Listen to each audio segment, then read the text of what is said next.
शादी का वो मंडप, वो जलती हुई आग और तुलसी की आंखों में वो आंसू जो अनुपम कपाड़िया के साथ नई जिंदगी शुरू करने से ठीक पहले बह रहे थे, सब कुछ कितना स्वाभाविक लग रहा था ना।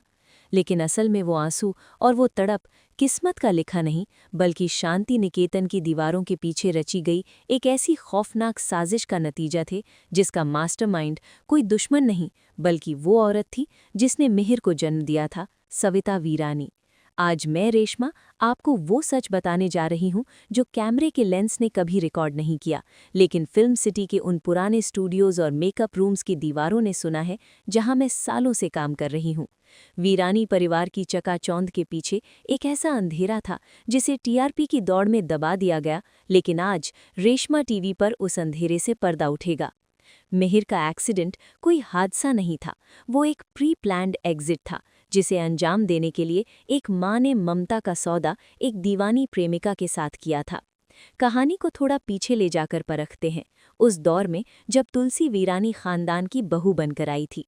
हमें हमेशा ये बताया गया कि मिहिर की मौत एक सड़क दुर्घटना थी, लेकिन फिल्म सिटी में पुरानी फाइलों और ऑफ कास्ट क्रू से मिली जानकारियों को अगर हम जोड़ें तो तस्वीर कुछ और ही बनती है। सविता का नफरत से भरा चेहरा याद है आपको? वो तुलसी को एक फूटी आंख नहीं देखना चाहती थी। उसके लिए तुलसी सिर्फ एक पुजारी की बेटी थी जो वीरानी खानदान के वारिस और रुतबे के लायक नहीं थी। सविता को चाहिए था क्लास, पैसा और पावर, जो उसे तुलसी में नहीं बल्कि मंदिरा में दिखता था। मंदिरा जो पेशे से डॉक्टर थी, अमीर थी और सबसे बड़ी बात, मिहिर के लिए पागल थी। सविता का दिमाग एक शतरंज की बिसात बन चुका था, जहां मिहिर राजा था, मंदिरा वजीर और तुलसी वो प्यादा जिसे गेम से बाहर करना जरूरी था। साजिश की शुरुआत उस रात से बहुत पहले हो चुकी थी जब मिहिर घर से निकला था। मिहिर और तुलसी के बीच बढ़ता प्यार सविता के सीने पर सांप की तरह लौट रहा था। उसे डर था कि कहीं तुलसी की सादगी मिहिर को पूरी तरह से उसका न बना ले और सविता की पकड़ अपने बेटे पर ढीली न पड़ जाए। मेरे सूत्रों के मुताबिक एक्सीडेंट से ठीक 2 दिन पहले सविता और मंदिरा के बीच एक गुप्त मुलाकात हुई थी। ये मुलाकात किसी अस्पताल या घर में नहीं, बल्कि शहर से दूर एक सुनसान जगह पर हुई थी, जहां किसी की नज़र उन पर न पड़े। वहां सविता ने मंदिरा के उस जुनून को हवा दी जो मिहिर के लिए उसके दिल में धधक रहा था। सविता जानती थी कि मंदिरा मिहिर को पाने के लिए किसी भी हद तक जा सकती है, यहाँ तक कि नैतिकता और डॉक्टरी के उसूलों को भी ताक पर रख सकती है। प्लान बहुत ही शातिर और बारीक था। मिहिर को जान से मारना मकसद नहीं था, मकसद था मिहिर को तुलसी की दुनिया से गायब कर देना। सविता ने मंदिरा को साफ शब्दों में कहा था कि उसे उसका बेटा जिंदा चाहिए, लेकिन तुलसी की मांग का सिंदूर मिट जाना चाहिए। मंदिरा के लिए ये एक सुनहरा मौका था, उसे मिहिर चाहिए था, चाहे जिस भी हाल में मिले। याददाश्त जाने का नाटक या कोमा का सच, ये सब उस स्क्रिप्ट का हिस्सा थे जो उस रात लिखी गई। जिस दिन मिहिर उस मीटिंग के लिए निकला, उसकी गाड़ी के साथ छेड़छाड़ की गई थी, लेकिन उतनी नहीं कि वो मर जाए, बस उतनी कि एक हादसा लगे। और इत्तेफाक देखिए, या यूं कहें कि प्री प्लानिंग, कि एक्सीडेंट के बाद मिहिर की बॉडी पुलिस को नहीं बल्कि वो सीधे मंदिरा के पास पहुंच गया। क्या ये अजीब नहीं लगता कि इतने बड़े शहर में एक्सीडेंट के बाद मिहिर को बचाने वाली और कोई नहीं बल्कि वही लड़की थी जो उससे एक तरफा प्यार करती थी? फिल्म सिटी के गलियारों में दबी जुबान में ये भी चर्चा थी कि उस रात सविता बेचैन नहीं थी, बल्कि इंतजार कर रही थी उस फोन कॉल का जो उसे खबर दे कि काम हो गया है। जब घर में मिहिर की मौत की खबर आई तो पूरा परिवार टूट गया। बा का रो रो कर बुरा हाल था, तुलसी पत्थर हो गई थी, लेकिन सविता का रोना? अगर आप गौर से उन पुराने टेप्स को देखें तो सविता के आंसुओं में एक अजीब सा डर और राहत दोनों थे। डर इस बात का कि कहीं उसका बेटा सच में तो नहीं चला गया, और राहत इस बात की कि अब तुलसी इस घर से हमेशा के लिए निकल जाएगी। सविता ने बहुत ही चालाकी से विधवा तुलसी को सफ़ेद साड़ी पहनने पर मजबूर किया। वो जानती थी कि एक बार तुलसी को अशुभ घोषित कर दिया गया तो मिहिर के लौटने पर भी समाज उसे आसानी से स्वीकार नहीं करेगा। लेकिन इस खेल में एक पेंच था जो सविता और मंदिरा दोनों की समझ से बाहर था, मिहिर की अपनी इच्छा शक्ति। मंदिरा ने मिहिर को अपने फार्म हाउस पर या किसी गुप्त क्लिनिक में छुपा कर रखा था। वो उसे दवाइयों के सहारे बेहोश रखती थी या शायद उसकी याददाश्त जाने का फायदा उठा रही थी। सविता बीच बीच में मंदिरा से संपर्क में थी। फिल्म सिटी में काम करने वाले पुराने स्पॉट बॉयज बताते हैं कि उस दौर में शो के सेट पर भी एक अजीब सा तनाव रहता था, जैसे कहानी के अंदर की साजिश हकीकत में भी किरदारों के हाव भाव बदल रही हो।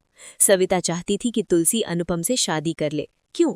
क्या सच में उसे तुलसी की चिंता थी? नहीं, सविता का असली मकसद था तुलसी की वीरानी पहचान को खत्म करना। अगर तुलसी अनुपम से शादी कर लेती तो वो मिसेस कपाड़िया बन जाती, और फिर अगर मिहिर वापस आ भी जाता तो तुलसी के पास वापस लौटने का कोई रास्ता नहीं बचता। ये डबल गेम सविता के लिए बहुत खतरनाक था। एक तरफ वो दुनिया के सामने एक दुखी माँ का नाटक कर रही थी, और दूसरी तरफ वो मंदिरा को निर्देश दे रही थी कि मिहिर को तब तक छुपा कर रखो जब तक तुलसी की शादी न हो जाए। मंदिरा भी खुश थी, क्योंकि उसे लग रहा था कि जितना वक्त मिहिर उसके पास रहेगा वो उसे अपना बना लेगी। उन दोनों ने मिलकर एक जीते जागते इंसान के अस्तित्व को मिटा दिया था। मिहिर, जो उस समय शायद होश में आने की कोशिश कर रहा था, अपने ही परिवार की दो औरतों की वजह से एक पिंजरे में कैद था। मंदिरा का प्यार जुनून बन चुका था, और सविता की ममता स्वार्थ। जब तुलसी और अनुपम की शादी की बात चली तो सविता सबसे ज्यादा खुश थी, लेकिन उसने अपनी खुशी को मजबूरी का चोला पहना रखा था। वो बार बार तुलसी को एहसास दिलाती थी कि विधवा बनकर वो घर पर बोझ है। ये मनोवैज्ञानिक दबाव सविता का हथियार था। वो जानती थी कि तुलसी स्वाभिमानी है और वो किसी पर बोझ नहीं बनना चाहेगी। सविता की चाल कामयाब हो रही थी। तुलसी शादी के लिए मान गई। उधर मंदिरा को भी लगा कि अब रास्ता साफ है। अगर तुलसी की शादी हो गई तो मिहिर अगर याददाश्त वापस पा भी ले तो वो तुलसी के पास नहीं जा पाएगा, क्योंकि तुलसी किसी और की हो चुकी होगी। लेकिन कुदरत का अपना ही इंसाफ होता है। जिस दिन मंडप सजा उसी दिन मिहिर की चेतना ने उस दवा और साजिश के असर को तोड़ना शुरू कर दिया। फिल्म सिटी में हम अक्सर कहते हैं कि स्क्रीन प्ले राइटर भगवान से बड़ा नहीं होता। सविता की रची हुई साजिश की दीवारें दरकने लगी थीं। उसे अंदाजा नहीं था कि मंदिरा से एक बहुत बड़ी चूक हो गई है। मंदिरा के प्यार में वो पागलपन था जिसने उसे लापरवाह बना दिया था। उसने मिहिर को जिंदा तो रखा, लेकिन वो उसे पूरी तरह से अपने वश में नहीं कर पाई। जैसे जैसे तुलसी की शादी की रस्में आगे बढ़ रही थीं, उधर कहीं दूर एक बंद कमरे में मिहिर की उंगलियों में हरकत हो रही थी। सविता को शायद उस वक्त एक अनजान डर ने घेर लिया होगा, जैसे माँ का दिल अनहोनी को भांप लेता है। लेकिन यहाँ डर बेटे की जान का नहीं, बल्कि अपने राज के खुलने का था।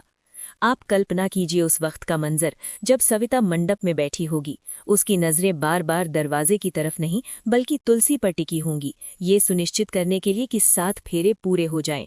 हर एक फेरे के साथ सविता को अपनी जीत करीब दिखाई दे रही थी।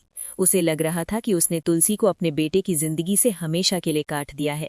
उसे क्या पता था कि जिस डॉक्टर मंदिरा पर उसने भरोसा किया था वो हालात को संभाल नहीं पाएगी। मंदिरा ने सविता को शायद ये भरोसा दिलाया था कि मिहिर कभी होश में नहीं आएगा, या अगर आया भी तो उसे कुछ याद नहीं रहेगा। लेकिन क्या मंदिरा भी सविता के साथ कोई खेल खेल रही थी?